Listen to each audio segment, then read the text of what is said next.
Très heureuse de vous retrouver une fois de plus, mesdames, messieurs. Bienvenue à ces bulletins d'information. La République démocratique du Congo mobilise d'importantes ressources pour les déploiements de matériels électoraux à l'échelle nationale.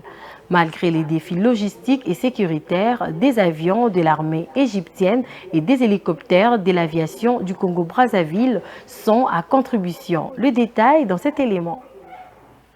Ce mardi 19 décembre 2023, la RDC mobilise d'importantes ressources pour le déploiement des matériels électoraux à l'échelle nationale. 2 avions de l'armée égyptienne et 2 hélicoptères de l'aviation du Congo-Brazzaville sont mis en contribution, renforcés par la logistique des forces armées congolaises. Ce déploiement vise à surmonter un défi colossal, particulièrement pendant la saison de pluie dans certaines régions du pays. La République démocratique du Congo, qui s'étend sur une superficie 4 fois supérieure à celle de la France, est confrontée à un déficit criant d'infrastructures logistiques.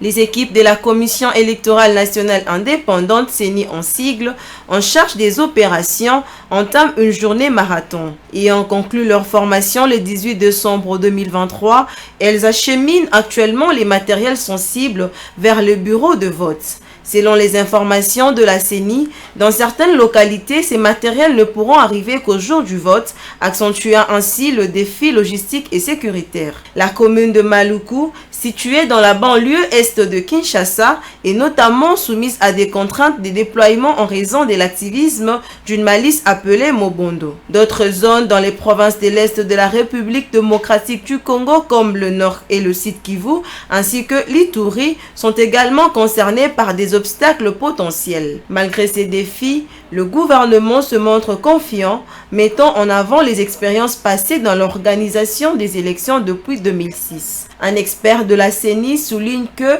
chaque élection précédente s'est déroulée dans un contexte difficile marqué par des défis logistiques et sécuritaires.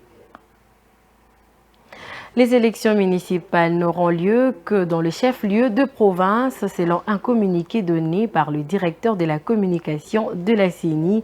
Les autres entités ont été écartées par la commission électorale. La centrale électorale a également affirmé le lundi 18 décembre que les électeurs qui ne vont pas opérer un choix sur un de 4 scrutins prévus le 20 décembre 2023 ne verront pas leur vote être annulé. Suivez.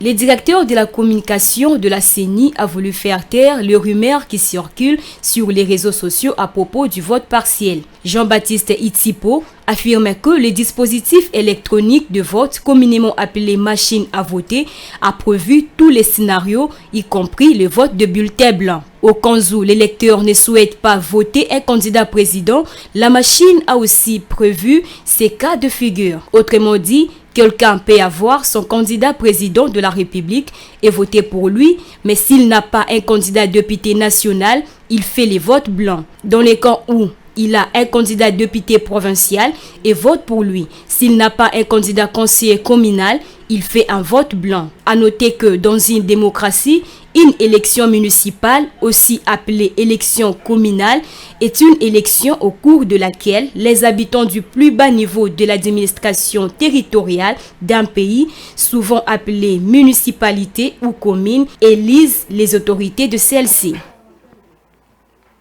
À quelques heures seulement des élections générales en République démocratique du Congo, la Commission électorale nationale indépendante montre la manière qu'un électeur devra se comporter devant la machine à voter ce mercredi 20 décembre dans son bureau de vote, contrairement à ceux qui pensaient qu'il n'y avait pas de bulletin blanc. Suivez ces explications pour en savoir plus.